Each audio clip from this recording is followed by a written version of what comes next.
Banco do Brasil com uma queda de mais de 33% nas cotações desde o final de fevereiro. Nesse vídeo vou mostrar alguns dados que podem demonstrar para a gente que o Banco do Brasil, sua operação de crédito, está entregando sérios prejuízos no curto prazo. Também vou mostrar que o Banco do Brasil, mesmo com toda essa situação atual, pode ser uma grande oportunidade se você for um investidor com visão de médio a longo prazo. Então, sem muita enrolação, vamos para o vídeo. Lembrando que nada desse vídeo é uma recomendação de investimentos e eu já deixo o convite para você se inscrever nesse canal para não perder nenhum dos próximos vídeos. Todos nós sabemos que os resultados do Banco do Brasil seguem muito ruins, com lucro líquido ajustado na faixa de 3,9 bilhões nesse segundo tri de 2026 e no primeiro semestre de 26 o banco fechou com um lucro na faixa de 7,3 bilhões e um ROI de 7,9%. É uma queda de 34% na lucratividade em relação ao mesmo semestre do ano passado. O que vem salvando o resultado do Banco do Brasil é a sua participação em outras empresas no conglomerado financeiro do banco. Primeiramente, o guidance do Banco do Brasil ainda segue mantido em muitas linhas, principalmente em relação ao custo de crédito. O banco projeta de 65 a 70 bilhões e isso é o principal motivo da parte de crédito do Banco do Brasil está dando prejuízos no curto prazo, com elevado custo de crédito que vem machucando a lucratividade do banco. E o próprio Banco do Brasil espera um lucro líquido ajustado na faixa de 18 a 22 bilhões. Quando pegamos essa lucratividade do primeiro semestre e analisamos, parece que não vai dar, porque seria 14,6 bilhões. Mas existem alguns fatores que podem auxiliar no banco chegar próximo desse fundo do guidance, mas existe chance também do banco revisar esse guidance para baixo. O que vem machucando a lucratividade do banco é a carteira de crédito dele em relação à alta inadimplência e altas provisões. Temos aqui a carteira de crédito do Banco do Brasil é de 1,3 trilhões de reais e o índice de inadimplência dessa carteira segue extremamente elevado, em 7,6% em 30 dias e de 5,6% em 90 dias. E o principal motivo no curto prazo desse aumento de inadimplência foi a carteira de crédito pessoa física, que está bem feia nos índices de inadimplência. A inadimplência subiu de 9,3% para 11,4% e 6,8% para 8,4%. Isso acarretou os aumentos de provisões também nesse segundo TRI de 2026 no Banco do Brasil. E o que vem machucando principalmente é a carteira de cartão de crédito, que a inadimplência subiu de 7,12 para 14,58. Então, realmente, a situação na carteira de crédito pessoa física, principalmente em relação a cartão de crédito, segue muito feia nesse curto prazo. Enquanto isso, a carteira de agro começou a já mostrar certa estabilidade nessa inadimplência. Os índices de 90 dias começaram a ficar estáveis na faixa de 6,27%, enquanto o de 30 dias ainda segue elevado no curto prazo. Mas essa estabilidade pode já demonstrar uma possível melhora para os próximos trimestres. E um dos problemas no curto prazo é esse fluxo de perda esperada devido ao alto custo de crédito nesse curto prazo. Observe o quanto o banco teve que tirar de dinheiro para separar em perda esperada nesse trimestre, 18,5 bilhões de reais. Então isso machuca totalmente a lucratividade do banco. 8,4 foram para agronegócio e 7,8 para a pessoa física. Então essa parte de pessoa física pode aumentar até mais nos próximos trimestres. Se tiver uma estabilidade nessas provisões, pode ser que o Banco do Brasil volte a ser um banco lucrativo em relação à sua parte de crédito, porque ele gera lucros no curto prazo, mas eu vou mostrar a seguir que é principalmente devido à participação que ele possui em outras empresas. E observe que essa mesma situação já aconteceu no passado, de 2011 a 2016 aconteceu a mesma coisa e chegou o momento que essas provisões se estabilizaram e começaram a cair. Somente o motivo da estabilização já fez com que o mercado ficasse mais animado com o banco e o próprio resultado do banco voltasse a crescer. A carteira de crédito continua crescendo, mas o custo de perda de crédito fica estabilizado. Inevitavelmente você vai ganhar dinheiro com uma carteira mais estabilizada. E nesse mês de julho, teve uma medida provisória em relação à renegociação de 100 bilhões de dívidas de produtores rurais com instituições financeiras. E o Banco do Brasil tem uma carteira de crédito de 418 bilhões e é o maior credor desse tipo de produto. Então é bem possível que até final do ano exista uma estabilidade ainda maior na parte da carteira de crédito de agronegócio do Banco do Brasil. Então, isso deve ajudar no curto prazo essa possível estabilidade. Então, não dá para você ser pessimista para sempre em relação a esse resultado do Banco do Brasil. Achar que esse resultado péssimo vai durar para sempre, porque, no final das contas, o que vem apanhando é a parte de crédito do Banco do Brasil, que se em algum momento estabilizar as provisões, vai voltar sim a gerar lucros. E temos aqui que o Banco do Brasil, além de um banco, ele é um conglomerado de mais de 80 empresas. Essas são as empresas que o Banco do Brasil investe e elas geram resultados. Temos aqui os resultados das controladas e coligadas do Banco do Brasil, que somente no primeiro semestre de 2026 geraram uma lucratividade para o banco de 8,6 bilhões nesse primeiro semestre de 2026. Ah, Tiago, então quer dizer que o Banco do Brasil teve prejuízo. E é verdade, porque se pegarmos que no primeiro semestre o Banco do Brasil teve um lucro de 7,3 bilhões e as suas participações tiveram um lucro de 8,6, então o segmento de crédito gerou um prejuízo de 1,3 bilhões devido a esse alto custo de crédito e alta inadimplência. Então, no momento que esse custo de crédito parar de explodir e começar a estabilizar, igual foi lá no passado, em 2016, por exemplo, o Banco do Brasil, seu segmento de crédito, vai sim voltar a ter lucratividade. Isso também mostra que, se olharmos somente para as participações do Banco do Brasil em outras empresas, podemos ver que o Banco do Brasil está extremamente descontado. E eu fiz isso utilizando o preço justo pelo modelo de Gordon, utilizamos o dividendo por ação no próximo ano. No caso aqui, eu coloquei a lucratividade total dessa participação em outras empresas. Dividido pelo custo de capital próprio, que seria o prêmio de risco, a taxa de juros ou a taxa de longo prazo, mais um prêmio por estar investindo em renda variável, e a taxa de crescimento do lucro por ação. E o que eu fiz? Peguei aquela participação em outras empresas, onde está aqui em dividendos, foi 8,6 bilhões no primeiro semestre. Então, analisando isso e arredondando para baixo, teríamos 17 bilhões em lucratividade nesse semestre. Taxa de crescimento eu considerei apenas de 5%, praticamente em níveis de inflação. E o custo de capital de 17%, que eu até aumentei, que em geral eu coloco até 16 em alguns casos, mas eu coloquei até 17% para ser muito mais conservador. Somente olhando para a lucratividade das participações e o preço justo delas, teria que ser de 141 bilhões de reais. E o Banco do Brasil hoje está cotado a 105 bilhões. Então temos uma margem de segurança de 34%. Você compra o Banco do Brasil pagando basicamente pelas suas participações, leva de graça a parte de crédito, que em algum momento vai voltar a gerar lucros, leva de graça as agências, a marca e ainda tem um grande desconto. Então vocês podem ver que isso já demonstra que o Banco do Brasil, obviamente, está no cenário ruim, mas ele tem sim desconto, já olhando para essa ótica.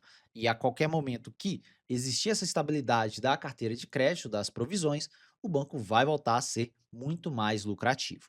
Eu também fiz uma projeção em relação a múltiplos. Eu coloquei a participação do BB no lucro, eu coloquei 17,2, como eu comentei, e eu considerei um múltiplo de 6,5 vezes em relação aos lucros, um PL de 6,5. Então nós temos 11,8 bilhões de reais, que deveria valer apenas as participações do Banco do Brasil, e ele está abaixo ainda em 6,5 bilhões. É R$ 1 por ação a menos do que o valor atual da cotação do Banco do Brasil, que está em 18,50. Então, tecnicamente, você teria ali R$ 1 de graça em relação ao valor das participações e você levaria a parte de crédito do banco totalmente de graça quando você compra o Banco do Brasil. E lembrando que isso aqui considera a BB Seguridade, que é grande parte dessa lucratividade. Então, tecnicamente, você estaria comprando BB Seguridade, Banco da Patagônia, por um PL de 6,5 vezes e levando de graça a parte de crédito do Banco do Brasil. E outro ponto que mostra que o Banco do Brasil pode estar bem descontado é o histórico do PVP desde 2000, onde, em geral, o banco fica principalmente acima de uma vez, em 53% das janelas, e abaixo de 0,6 aconteceu apenas em 3% das janelas, 0,4 a 0,5, que é onde estamos chegando atualmente, aconteceu em 0,03% das janelas. Realmente, nesse histórico, o Banco do Brasil segue muito descontado, porque, obviamente, ele já passou por problemas no passado, nessas outras janelas, e, obviamente, depois ele se recuperou desses problemas, voltando a ser muito lucrativo. Então, o mesmo pode acontecer para os próximos anos. É muito mais fácil ser pessimista agora, mas aí depois você olha para o passado e fala: é, realmente era uma oportunidade, assim como eu já vi muita gente falando que em 2016 comprar o Banco do Brasil era uma oportunidade, até mesmo quem segurou o banco até agora. Essa é a ótica que você tem que ter quando você olha para o Banco do Brasil. Vai recuperar ano que vem? Não sei. Vai recuperar daqui 2 anos? Não tem como saber. Mas vai recuperar daqui 5? Muito provavelmente, grandes chances disso acontecer em relação à lucratividade do banco. E o que o mercado espera para esses resultados nos próximos anos? Para esse ano, o mercado espera um resultado na faixa de 17,7 bilhões de lucratividade, o que nos dá um PVP projetado de 0,55 atualmente e o dividendo muito baixo. Mas o que importa é a partir de 2027 e 2028. Obviamente que isso pode se estender por mais tempo. Não acontecer em 2027, mas acontecer em 2028 e 2029. Mas vamos lá. Para 2027, 26 bilhões que o mercado acredita de lucratividade, um aumento de 47%. Com isso, nós teríamos 0,5 vezes de PVP e o dividend yield ficaria de 7,42. E o ROI de 12,38. Já teria uma bela melhora do ROI, saindo de 9% para 12%. E para 2028, o mercado estima 31,7 bilhões, PVP de 0,46, já estando naquela raridade, ROI de 13,74%. E vamos considerar que se até 2028 existe grande chance da Selic ser ainda cortada, a Selic esteja ali na faixa dos 11 a 12%. Então o ROI do Banco do Brasil já estaria acima do seu custo de capital. O Banco do Brasil deveria estar cotado a quase 1 de PVP, ou pelo menos 1 de PVP. Então, com isso, ele teria que subir 119% das cotações atuais para chegar nesse 1 de PVP lá em 2028. Um valor patrimonial de R$ 40. Ele teria que voltar para os R$ 40 em 2028, aproximadamente. Teria um dividendo na faixa de 10,56%, considerando 35% de payout. Nessa ótica de recuperação, muitas vezes as pessoas não conseguem enxergar essa possível recuperação. Então, quando você começa a enxergar que realmente dá para acontecer, obviamente que pode se estender, em vez de 2028 ser 2029, ou se for 2029, for 2030. Existe sim essa grande retomada na precificação dos múltiplos do banco. Isso pode acontecer para os próximos anos, por isso que quem compra o Banco do Brasil tem que ter uma visão de mais longo prazo.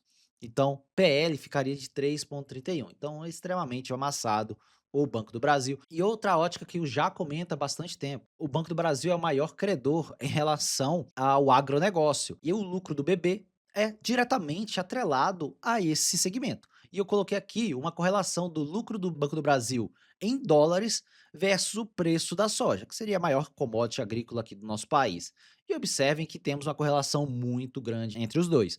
O preço da soja em verde e o lucro do BB nesse gráfico em amarelo.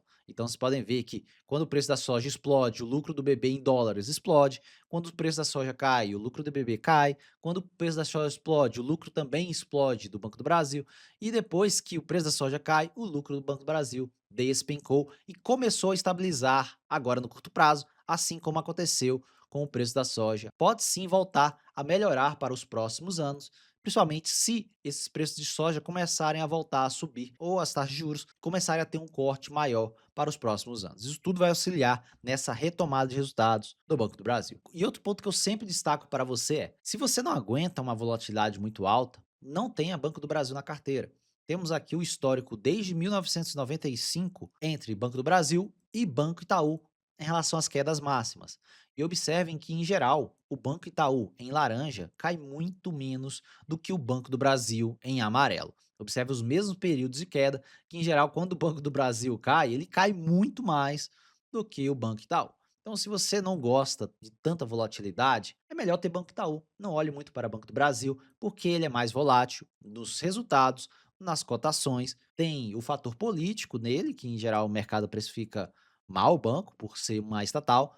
E além disso, tem o fator cíclico, porque é um banco que gera crédito para o mercado cíclico, que é o mercado de commodities agrícolas. Então, isso vai gerar volatilidade no resultado. Basicamente, você está comprando uma empresa de commodity sem ser diretamente uma empresa de commodity. E meu preço teto segue ainda em R$ 24 no Banco do Brasil. Ah, Tiago, mas o seu preço teto não é em relação a 6% de dividendos. Senhores, eu não gosto dessa ideia de colocar o preço teto em relação a uma taxa de dividendo fixa. Isso aí para mim não faz sentido algum. Meu preço teto é em relação ao potencial de crescimento e também ao pagamento de dividendos. Seria basicamente em relação ao retorno total ao acionista. Por isso que eu mantenho R$ 24, porque agora tá feio, tá ruim. Mas e se você deixar de comprar agora para comprar só em 2027 ou 2028? Aí o Banco do Brasil, em vez de estar 0,5, vai estar uma vez de PVP. Você não pagou com desconto, quando realmente tinha desconto. Ah, não tem mais segurança agora, porque paga 5% de dividendo. Mas aí depois, quando tiver mais segurança para você, você vai estar pagando mais caro, não só nominalmente em relação à cotação, mas ao valor da ação, ao valor dos múltiplos. Então, na minha visão, não faz muito sentido isso. Eu mantenho o meu preço teto em R$ 24, pensando numa janela de pelo menos 5 anos aqui no Banco do Brasil. 30% de mais segurança aqui no banco. E na parte gráfica, o Banco do Brasil segue esse longo canal de alta desde 2016. Observe que ele tentou romper esse canal várias vezes e recentemente tocou novamente. Quer dizer que vai segurar? Não tem como afirmar 100%. Tá aqui no fundo de canal, saiu dele e voltou. Mas se a situação azedar, o mercado continuar pessimista com o banco, as provisões continuarem muito elevadas, existe chance do mercado jogar o Banco do Brasil para 16,70. Existe chance, não quer dizer que vai acontecer. É apenas um padrão gráfico.